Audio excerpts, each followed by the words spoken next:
Yep, so today's AI is built upon this math theorem called the universal approximation theorem, which basically says that a high-dimensional function is a linear combination of random features of some nonlinear function sigma. So this is equivalent to a neural network. Today it's known as the multi-layer perceptron.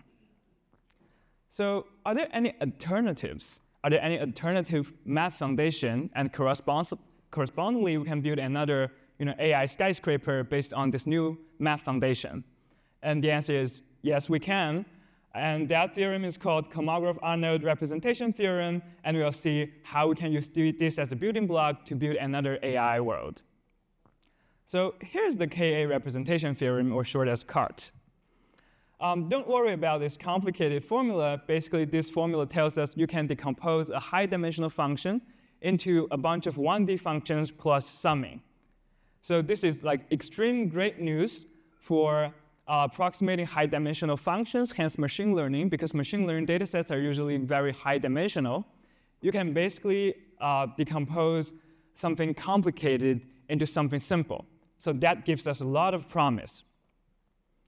Immediately, here's a plot twist. Back in 1989, Professor Poggiol and collaborators, they wrote in a paper, said that we review Kolmogorov's theorem and show that it is irrelevant in the context of networks learning.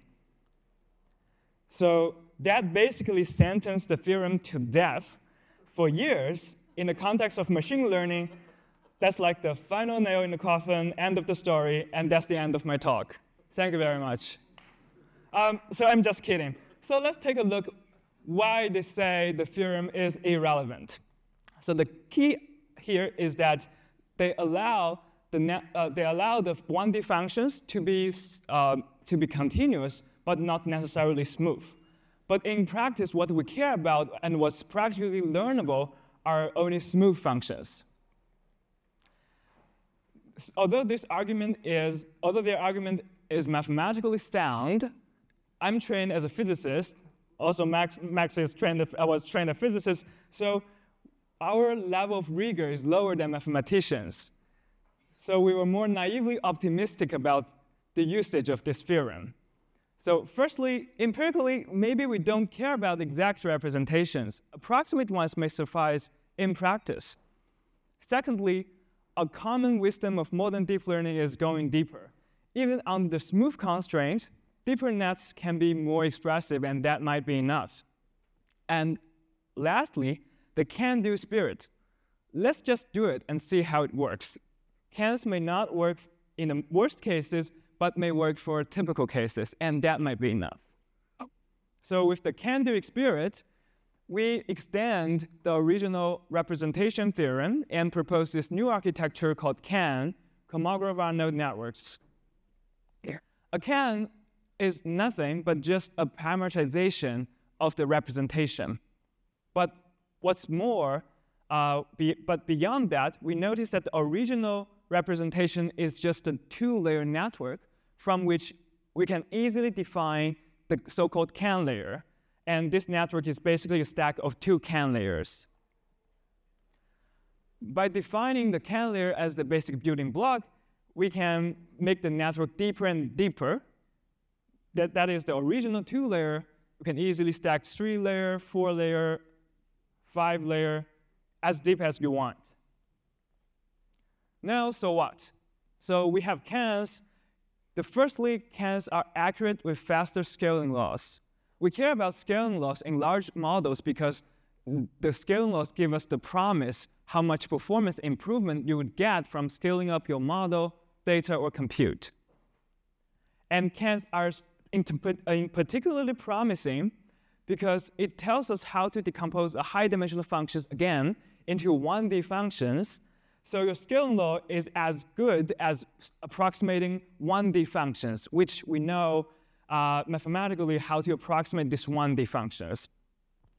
So with that, we can largely improve the scaling exponent from proportional to 1/d, which suffers from curse of dimensionality, to something that is independent of your input dimensionality.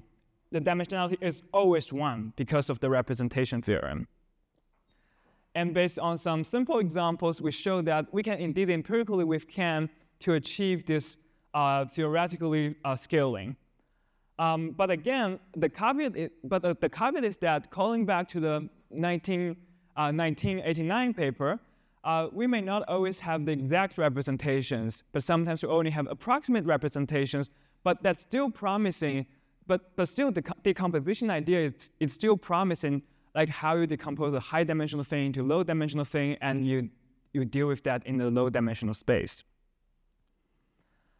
Besides being accurate, CANs can also be interpretable.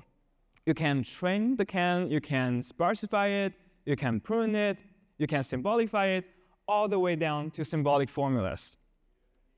Although Max is not here, let's imagine that there is this fictional conversation between my advisor Max and the CAN. So here, CAN is like a trisolarium from the three-body problem, or in Chinese, Santi. So these trisolarians, or Santiren, their brains are totally transparent, so they cannot hide any secret from others, from human beings. So Max just went up and asked, here's my data set. Well, Max doesn't sound like this, but just to make the distinction.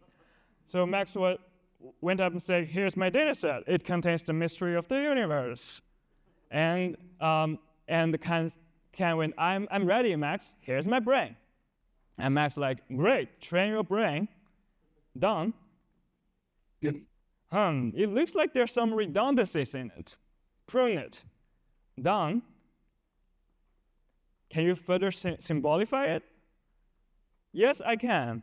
So from this massive data set, massive network, it simplifies all the way down to symbolic formulas, this symbolic formula which is completely interpretable. But let's imagine another conversation Max would have with MLPs instead. Max went up and said, here's my data set. It contains the mystery of our universe. And MLP went, I'm ready, Max. Here's my brain. Great. Train your brain.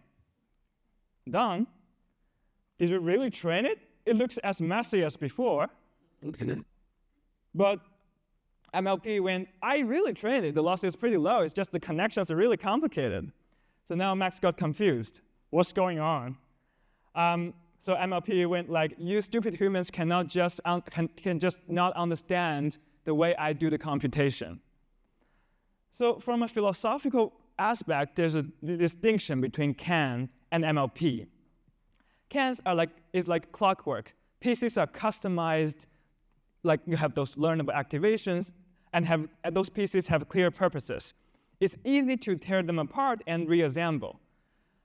By contrast, MLP is like house made of bricks. Bricks are produced in a standard simple way. It's difficult to, once you build a house, it's difficult to tear them apart and then reassemble. So in CANs, parts are complex, combinations are simple, which is aligned with the philosophy of reductionism, or some kind of symbolism. And for MLPs, parts are simple, combinations are complex, which is aligned with the philosophy of holism, or what we know as connectionism.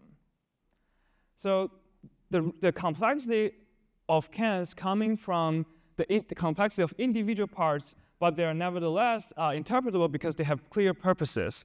However, for MLPs, the complexity coming from the connecting patterns, which are, in some sense, by definition, not that interpretable to human beings.